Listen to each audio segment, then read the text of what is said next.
Update చూద్దాం. మాజీ ముఖ్యమంత్రి బీఆర్ఎస్ అధినేత కేసీఆర్ రేపు సిట్ విచారణకు హాజరు కానున్నారు. రేపు విచారణకు అందుబాటులో ఉంటానని సిట్కు కేసీఆర్ సమాచారం ఇచ్చినట్లుగా తెలుస్తోంది. ఇవాళ రాత్రికి లేదా రేపు ఎర్రవల్లి ఫామ్ హౌస్ నుంచి నందినగర్కు రానున్నారు ఆయన. నందినగర్లోని ఇంటికి నోటీస్ అంటించడంపై బీఆర్ఎస్ వర్కింగ్ ప్రెసిడెంట్ కేటీఆర్ కూడా ఆగ్రహం వ్యక్తం చేశారు. సిట్కు రాసిన లేఖలో తాను ఎర్రవల్లిలో ఉంటున్నట్లుగా కేసీఆర్ ప్రస్తావించారు. ప్రస్తుతం ఫామ్ హౌస్లో ముఖ్య నేతలు, న్యాయ నిపుణులతో కేసీఆర్ సమాలోచనలు చేస్తున్నట్లు సమాచారం.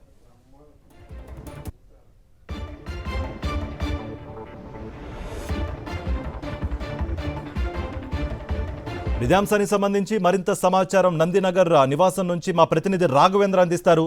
రాఘవేంద్ర, మీ దగ్గర ఎటువంటి సమాచారం ఉంది? ఈ సిట్ దర్యాప్తు నేపథ్యంలో రేపు రాష్ట్ర వ్యాప్తంగా నిరసనలకు కూడా బీఆర్ఎస్ పిలుపునిచ్చినట్టుగా ఒకటి సమాచారం అందుతోంది. మీ దగ్గర ఎటువంటి ఇన్పుట్స్ ఉన్నాయి?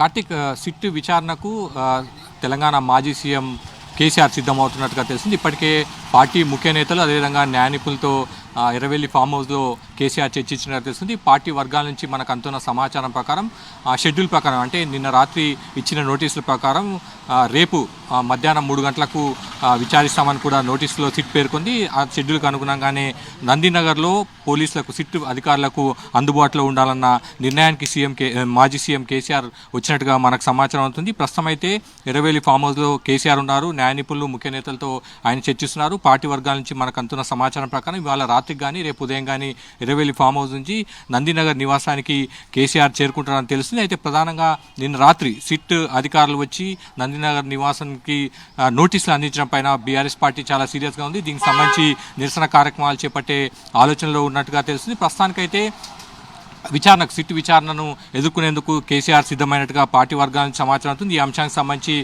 న్యాయ నిపుణులు అదేవిధంగా ముఖ్య నేతలతో ప్రస్తుతం కూడా కేసీఆర్ భేటీ కొనసాగుతుంది. మరి కాసేపట్లో సిట్కు అధికారికంగా, అంటే ఫార్మల్గా రేపు మధ్యాహ్నం 3 గంటలకు తన నందినగర్ నివాసంలో అందుబాటులో ఉంటానన్న అంశానికి సంబంధించి ఫార్మల్ కమ్యూనికేషన్ కేసీఆర్ తన న్యాయవాదులతో చేయించబోతున్నట్టుగా మనకైతే సమాచారం అవుతుంది.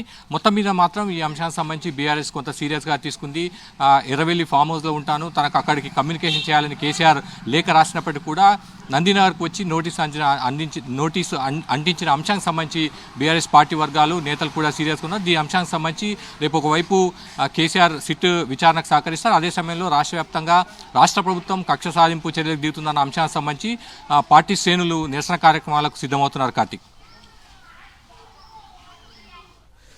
రాఘవేంద్ర, అంటే మెయిన్గా మున్సిపల్ ఎలక్షన్స్ వస్తున్న నేపథ్యంలోనే ఒక దోషిగా చూపించాలి అన్న కోణంలోనే ఇటు కాంగ్రెస్ ప్రభుత్వం సిట్తో ఒక ఆట ఆడిస్తోంది, లేకపోతే ఇదంతా చేయిస్తోంది అన్నట్టుగా కూడా ఒక వాదన బీఆర్ఎస్ నుంచి వ్యక్తమవుతోంది. దీనికి సంబంధించి ఇటు కాంగ్రెస్ నుంచి కానీ సిట్ అధికారుల నుంచి కానీ ఏమన్నా సమాధానం వచ్చింది?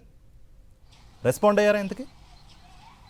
అంటే ప్రధానంగా ఈ ఫోన్ ట్యాపింగ్ కేసు సంబంధించి బీఆర్ఎస్ ఒక కక్ష సాధింపుగానే మొదటి నుంచి కూడా చూస్తుంది. ఇది డైలీ సీరియల్ లాగా సిట్ వ్యవహారం నడుస్తుంది. కాంగ్రెస్ ప్రభుత్వం బీఆర్ఎస్ ముఖ్య నేతలంతా కూడా టార్గెట్ చేస్తుంది, ఇబ్బంది పెట్టే ప్రయత్నం చేస్తుంది. డైవర్షన్ పాలిటిక్స్లో భాగంగానే విచారణ కొనసాగుతున్న అంశాన్ని బీఆర్ఎస్ ముఖ్య నేతలు అదేవిధంగా పార్టీ శ్రేణులు ఎప్పటికప్పుడు వ్యక్తం చేస్తే అందులో భాగంగానే కేసీఆర్కు సిట్ నోటీసులు ఇచ్చిందన్న అంశాన్ని కూడా ప్రధానంగా ప్రస్తావిస్తున్నారు. గతంలో కేటీఆర్కు, అదే హరీష్ రావుకు, సంతోష్ రావు కూడా నోటీసులు ఇచ్చారు. ప్రస్తుతం తాజాగా కేసీఆర్కు కూడా నోటీసులు ఇచ్చిన అంశాన్ని బీఆర్ఎస్ ప్రధానంగా డైవర్షన్ పాలిటిక్స్లో భాగంగానే, అదేవిధంగా కాంగ్రెస్ ప్రభుత్వం కక్ష సాధింపు భాగంగానే ఈ ఫోన్ ట్యాపింగ్ సంబంధించి వరుసగా నోటీసులు ఇస్తున్న అంశాన్ని పార్టీ ప్రధానంగా స్పష్టం చేసిన పరిస్థితి. ప్రస్తుతానికైతే విచారణకు ఎదుర్కొనేందుకు కేసీఆర్ నిర్ణయించుకున్నట్టుగా మనకు పార్టీ వర్గాల నుంచి అయితే సమాచారం అందుతుంది. కార్తీక్, రైట్ రాఘవేంద్ర.